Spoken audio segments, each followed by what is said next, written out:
Je vais lire un passage dans Corinthiens chapitre 9, au verset 25. En fait, c'est le même texte que j'ai lu dimanche matin, mais je voudrais en parler d'une manière un peu différente. En Corinthiens 9, au verset 25. Tous ceux qui combattent s'imposent toute espèce d'abstinence. Ils le font pour obtenir une couronne corruptible. Mais nous, faisons-le pour une couronne incorruptible. Moi donc je cours, non pas comme à l'aventure, je frappe, non pas comme battant l'air, mais je traite durement mon corps et je le tiens assujetti, de peur d'être moi-même rejeté après avoir prêché aux autres. Père Céleste, nous te louons, nous te bénissons. Ta parole nous guide. Ta parole sauve, guérit. Seigneur, ce soir, que ta parole soit au fond de nos cœurs. Aide-nous à te plaire en toutes choses. Aide-nous à combattre comme tu le désires. Au nom de Jésus-Christ. Amen. Vous pouvez vous asseoir.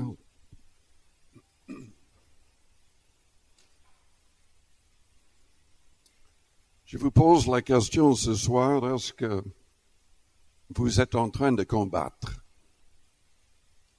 Est-ce que vous comprenez que vous êtes dans un combat, dans une lutte, en guerre même, une guerre spirituelle? Paul comprenait l'importance de ce combat. Il a parlé à Timothée dans 1 Timothée chapitre 1er, au verset 18. Il lui a dit, le commandement que je t'adresse, Timothée, mon enfant, selon les prophéties faites précédemment à ton sujet, c'est que d'après elles, tu combattes le bon combat, en gardant la foi et une bonne conscience. Cette conscience, quelques-uns l'ont perdue, et ils ont fait naufrage par rapport à la foi. De ce nombre sont Hyménée et Alexandre, que j'ai livrés à Satan, afin qu'ils apprennent à ne pas blasphémer. Satan fera tout pour nous éloigner de la foi. Il fera tout pour nous lier de nouveau en se servant de la subtilité du péché.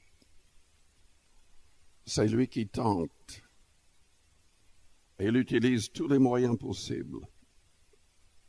Et si nous voulons garder la foi, si nous voulons garder nos noms écrits dans le livre de vie, nous devons combattre comme Jésus l'a dit. Jésus a dit, celui qui persévérera jusqu'à la fin sera sauvé. Mais sommes-nous vraiment en train de combattre? Paul dit, ceux qui combattent s'imposent toute espèce d'abstinence. En fait, dans le chapitre, il parlait d'athlètes. Il faisait un parallèle entre les athlètes et la vie chrétienne. Sommes-nous en train de nous imposer toutes sortes d'abstinence? Évidemment, nous devons renoncer à la chair. Nous le lisons souvent, mais dans Galates 5, nous voyons les œuvres de la chair qui, selon Paul ici, si ces choses sont en nous, si nous ne les délaissons pas, ces choses nous empêcheront d'aller au ciel. Les œuvres de la chair, je lis au verset 19, Galates 5. Or, les œuvres de la chair sont manifestes. ce sont l'impudicité, c'est-à-dire l'immoralité sexuelle, tout ce qui est avant ou en dehors d'un mariage légal, et l'immoralité, l'impureté, au niveau de la chair, au niveau des pensées. Nous devons chasser toute pensée mauvaise, impure, de convoitise, la dissolution, l'idolâtrie, la magie, tout ce qui touche à l'occultisme, les inimitiés, les querelles, les jalousies, les animosités, les disputes, les divisions, les sectes, l'envie, l'ivrognerie, les excès de table et les choses semblables comme la cigarette, les drogues et plein d'autres choses. Je vous dis d'avance, comme je l'ai déjà dit, que ceux qui commettent de telles choses n'hériteront point le royaume de Dieu. Nous savons que nous devons éviter ces choses avec l'aide du Saint-Esprit. Et le Saint-Esprit peut nous aider. Paul dit au verset 16, « Marchez selon l'Esprit, et vous n'accomplirez pas les désirs de la chair. » Mais il y a autre chose qui sont légitimes. Il n'y a aucun péché, c'est-à-dire aucun péché visible. Mais le Seigneur nous dit, enfin, disons-le d'une autre manière, Dieu a un plan pour votre vie. Pour chacun de nous, c'est un plan un peu différent. Il a de bonnes œuvres que nous devons accomplir en son nom, dans le contexte de son plan. Il veut que nous soyons tous utilisés pour gagner les âmes, pour encourager les âmes. Nous sommes appelés à visiter les gens malades, en prison, à aider les gens dans le besoin. Mais il y a autre chose. Et ça dépend de la volonté du Seigneur pour chacun de nous. Nous devons chercher à connaître son plan, sa volonté. Parce que nous pouvons faire des choses qui, aux yeux humains, même pour les chrétiens, c'est légitime. Mais pour nous, ce n'est pas la volonté du Seigneur. Par exemple, un loisir. Rien de mal avec les loisirs. S'il n'y en a pas trop.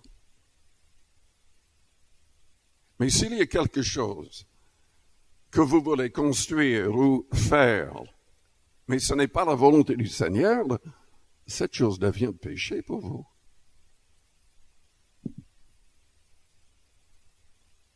Si le Seigneur vous dit d'aller en Afrique, prêcher l'Évangile, et vous ne le faites pas.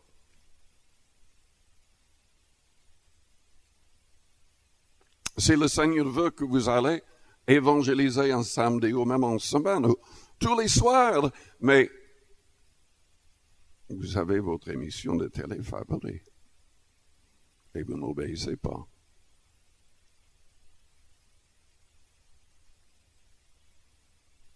Vous savez, selon la Bible, selon le Christ, nous pouvons faire trop avec la famille. On peut faire trop avec les enfants. On peut mettre la famille avant le Seigneur, avant l'Église. Et ça devient péché.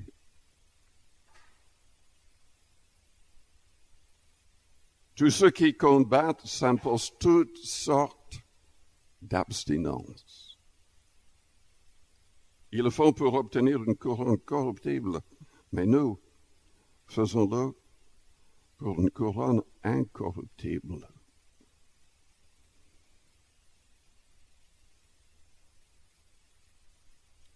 Est-ce que vous êtes en train de combattre Est-ce que vous portez votre croix?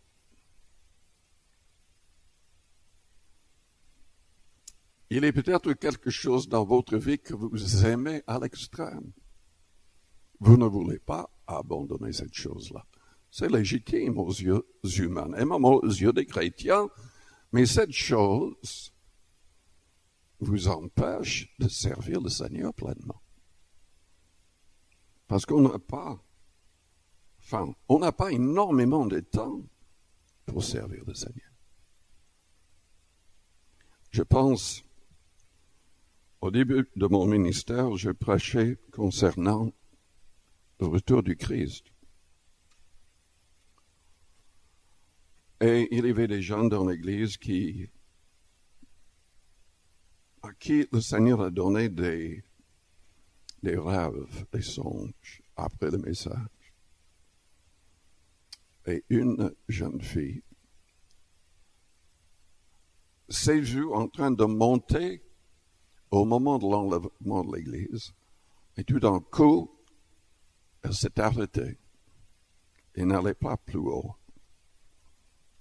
Il avait à sa jambe une corde qui allait jusqu'en bas et c'était son piano qui l'empêchait d'aller plus haut. Il n'y a rien de mauvais avec le piano. Il est même correct d'étudier et de l'utiliser pour le Seigneur, mais elle mettait cette chose avant le Seigneur. Ça prenait tout son temps. Et elle n'avait plus de temps pour le Seigneur. Vous comprenez ce que je veux dire? Il y a toutes sortes de choses que nous pouvons avoir dans nos vies qui peuvent nous empêcher de devenir des gagneurs. Nous pouvons faire toutes sortes de choses, même au nom du Seigneur, mais pas forcément dirigés par le Seigneur. Le Seigneur désire que nous soyons des gens qui accomplissent de grandes choses. Il veut que nous grandissions en foi, parce que dans Jean 12, il parle du fait que nous pouvons faire les mêmes choses qu'il avait faites, et même des choses plus grandes. Mais combien de personnes croient ce qu'il a dit et cherchent à le faire par la prière, le jeûne et tout le reste.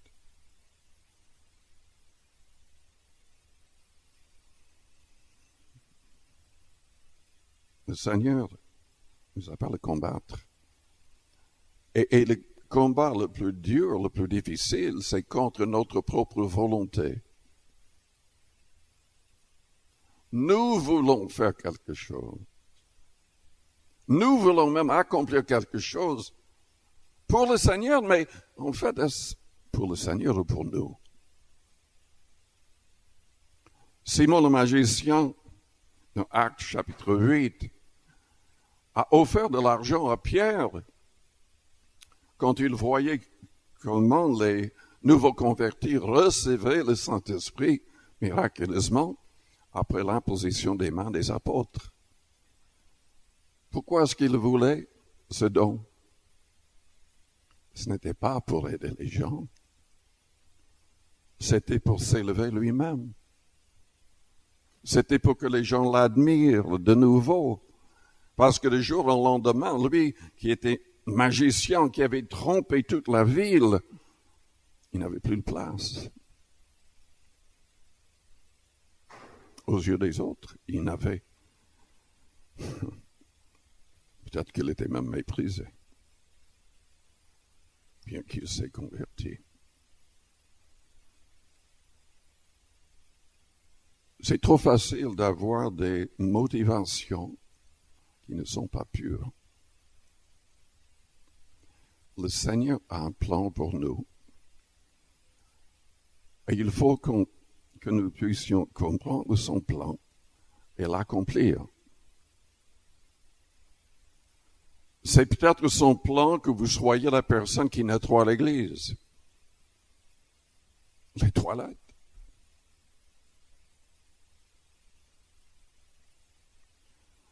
C'est peut-être sa volonté qu'un pasteur d'une très grande église quitte son église. Il faut gagner des âmes individuellement. C'est exactement ce que le Seigneur a demandé à Philippe. Philippe avait gagné toute une ville pour le Christ. Les démons ont été chassés, les malades guéris. Tous ont accepté de se faire baptiser.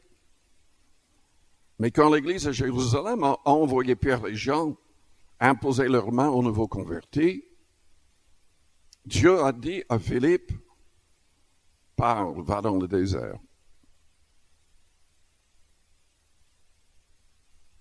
Il a obéi. Je suis sûr que s'il avait demandé cela à bien des personnes, s'il le demandait aujourd'hui à différentes personnes, je ne sais pas s'il serait obéissant.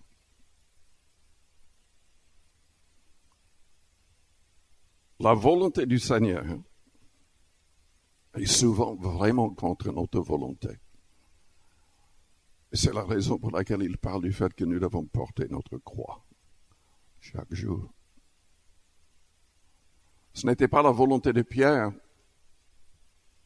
ou des apôtres de devenir des martyrs. Mais Jésus l'a prophétisé. Et souvent les gens se demandent, mais il y a des promesses de protection dans la Bible. Oui, Dieu peut protéger selon sa volonté. Mais c'était sa volonté que tous les apôtres, à part Jean, soient des martyrs. Vous allez me dire, mais pourquoi? Pourquoi? Nous ne savons pas toujours pourquoi Dieu fait telle et telle chose. Mais il y a des gens qui essaient d'imaginer les raisons. Et quelqu'un a dit un jour, et cette personne n'a sans doute pas tort, que Dieu l'a permis pour prouver davantage la réalité de la résurrection du Christ. En fait, aucun apôtre n'a renié ce qu'ils avaient vu, ce qu'ils avaient expérimenté. Ils ont vu le Seigneur après sa résurrection. Ils l'ont vu montant au ciel aussi. Et le simple fait qu'ils aient donné leur vie a prouvé à beaucoup de gens qui ne mentaient pas. Qui ne mentaient pas. Qui n'inventaient pas toute cette histoire. Quand une personne est remplie du Saint-Esprit, manifeste vraiment ce que le Christ a enseigné et arrive à mourir comme lui, ça peut changer beaucoup de cœurs endurcis. Je lisais récemment que les chrétiens tués en Irak, il y avait tout un groupe. Et ils ont tous crié ensemble avant d'être décapités. Leur foi dans le Seigneur Jésus-Christ. Une de ces personnes a donné sa Bible à une des personnes qui l'a mise à mort.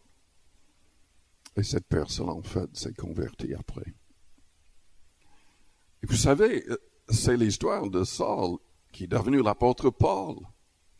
Le premier martyr, Étienne, Paul était là,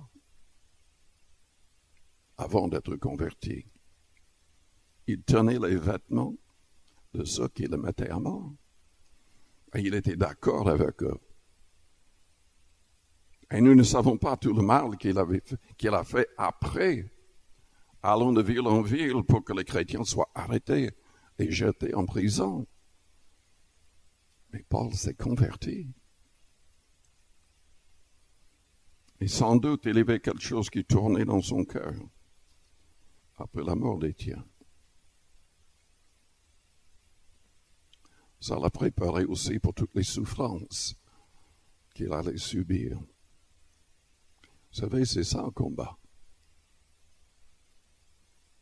Le combat d'être rejeté, que les gens n'écoutent pas, que les gens se tournent même contre nous. Dans 2 Corinthiens chapitre 11,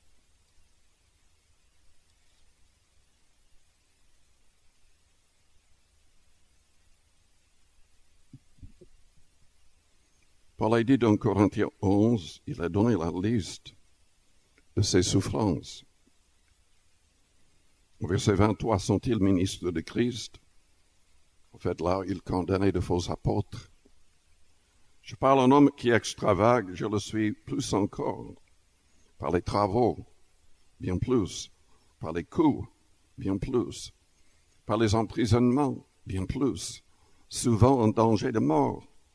5 fois, j'ai reçu des Juifs, 40 coups moins 1. 3 fois, j'ai été battu de verge. 1 fois, j'ai été lapidé.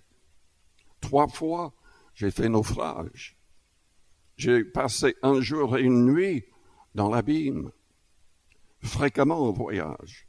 J'ai été en péril sur les fleuves, en péril de la part des brigands, en péril de la part de ceux de ma nation, en péril de la part des païens, en péril dans les villes, en péril dans les déserts, en péril sur la mer, en péril parmi les faux frères. J'ai été dans le travail et dans la peine, exposé à de nombreuses veilles, à la faim et à la soif, à des jeûnes multipliés au froid et à la nudité. Et sans parler d'autre chose, je suis assiégé chaque jour par les soucis que me donnent toutes les églises.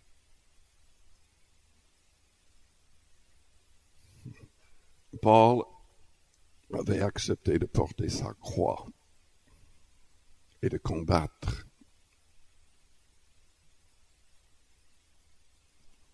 En plus, c'est ce qui n'est pas mentionné là. Il a mentionné ailleurs, dans Éphésiens, chapitre 6.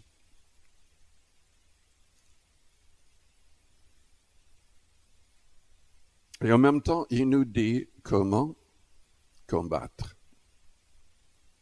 Au verset 10, au reste, fortifiez-vous dans le Seigneur et par sa force toute puissante. Revêtez-vous de toutes les armes de Dieu afin de pouvoir tenir ferme contre les ruses du diable, car nous n'avons pas à lutter contre la chair et le sang, mais contre les dominations, contre les autorités, contre les princes de ce monde de ténèbres, contre les esprits méchants dans les lieux célestes. Il nous demande de prendre toutes les armes de Dieu. Il donne une liste. Et ensuite, il dit au verset 18, faites en tout temps, par l'Esprit, toutes sortes de prières et de supplications. Veillez à cela avec une entière persévérance et priez pour tous les saints, c'est-à-dire les vivants dans toutes les villes. Il en parlait ainsi. Dans Philippiens 4, verset 3, il mentionne des personnes qui combattaient avec lui pour la cause de l'Évangile. C'est un combat. Et nous devons avoir le courage de combattre les fausses doctrines. Et les gens qui sont aveuglés par les fausses doctrines. Avant de venir ce soir, j'ai passé du temps avec des témoins de Jéhovah qui ont frappé à la porte. Oh, ils ont envoyé quelqu'un qui connaissait de nombreuses langues, l'hébreu, le grec, parce que quelqu'un les avait avertis que j'étais pasteur, etc., etc. Donc, on a passé un bon moment ensemble. Mais quel aveuglement, quel dommage. Les gens qui font du porte-à-porte croyant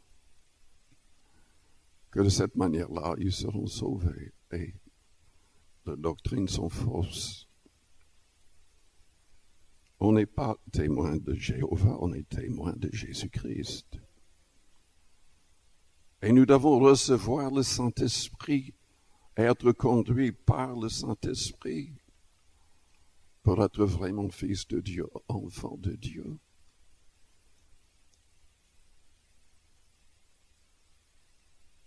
Il parlait du retour invisible du Christ. J'ai dit, mais c'est une absurdité. Tout à verra le retour du Christ. En fait, ce qui s'est passé il y a des années, ils avaient prédit le retour du Christ, et le Christ n'est pas revenu à cette date-là. Donc, ils ont inventé une nouvelle doctrine du retour du Christ invisible sur terre. Et la Bible est très très claire. Dans l'Épître aux Hébreux, chapitre 10, et au chapitre 1er aussi, et en Pierre 3, verset 22, Jésus ne reviendra jamais sur terre avant que Dieu fasse de ses ennemis son marchepied. Il est vrai que les croyants seront enlevés pour le rencontrer dans les airs avant, mais quand il reviendra sur terre, la Bible dit que tout œil le verra. Et il va revenir comme il est parti. Il va revenir quand même avec ses anges, avec les saints, et il va alors punir ceux qui ne voulaient pas marcher selon son évangile. C'est ce jour-là que ses ennemis deviendront son marchepied.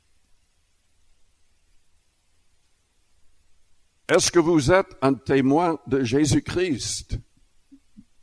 Dans Acte 1 au verset 8, le Seigneur a dit, vous recevrez une puissance, le Saint-Esprit survenant sur vous, et vous serez mes témoins. Jérusalem, en Judée, en Samarie, et jusqu'aux extrémités de la terre. Est-ce que vous êtes entrés dans ce combat afin de persuader les hommes de l'importance d'être réconciliés avec Dieu? Êtes-vous en train de gagner ce combat contre votre chair, contre vos propres désirs, contre vos propres plans? Oui, les gens demandent souvent la prière. Je compte faire telle et telle chose. Priez que Dieu bénisse mon plan. Si c'est votre plan et non pas le plan du Seigneur, ça ne marchera pas comme Dieu le désire. C'est à nous de chercher son plan. Pas uniquement son plan général, mais son plan précis. Dieu peut nous donner un plan chaque jour si on est vraiment à l'écoute. Comme Pierre était à l'écoute, une fois baptisé du Saint-Esprit, le Saint-Esprit lui parlait de manière précise dans Acte 10 et ailleurs. Et Dieu veut nous conduire dans ce combat pour gagner. Gagnons pour nous-mêmes et gagnons des âmes. Je vous invite à fermer vos yeux, à courber vos fronts. Avec les yeux fermés, les fronts courbés, je vous demande d'analyser votre cœur, votre vie. Est-ce que vous avez cherché son plan? Est-ce que vous cherchez régulièrement sa volonté?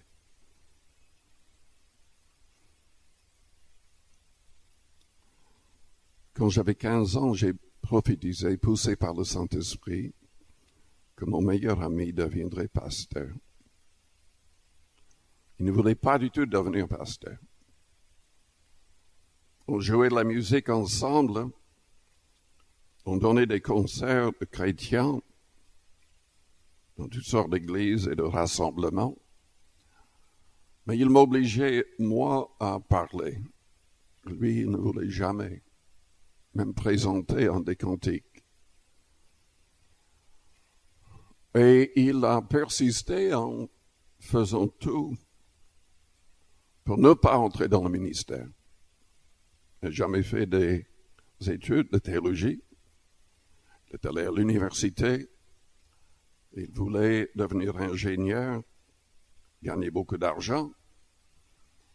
Mais petit à petit, le Seigneur l'a poussé à travailler dans l'église. Un évangéliste l'a invité à voyager avec lui, à jouer de la musique.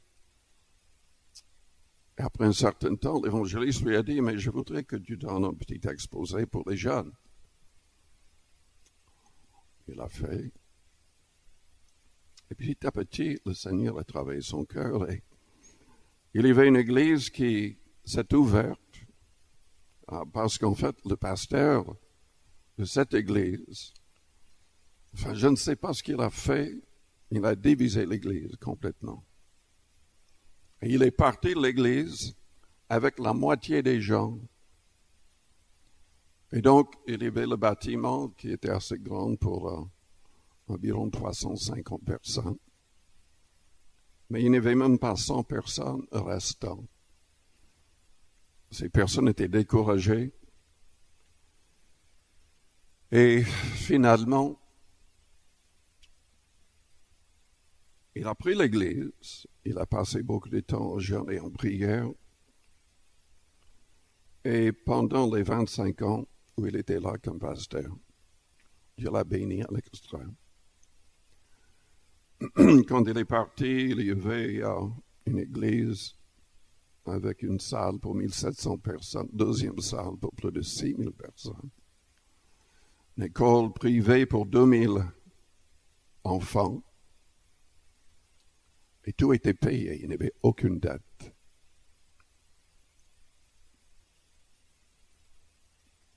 Mais il était obligé de renoncer à ses propres plans et d'accepter les plans du Seigneur. Il était obligé de renoncer à sa chair, passant du temps en jeûne et en prière.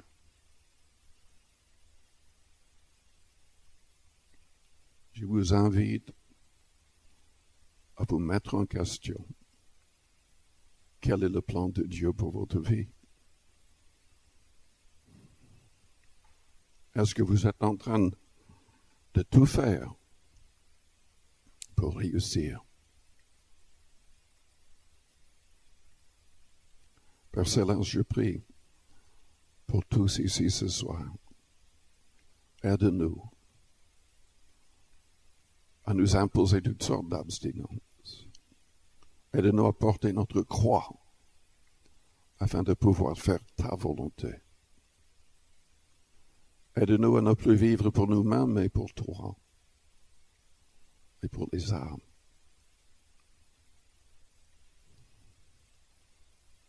Au nom de Jésus-Christ.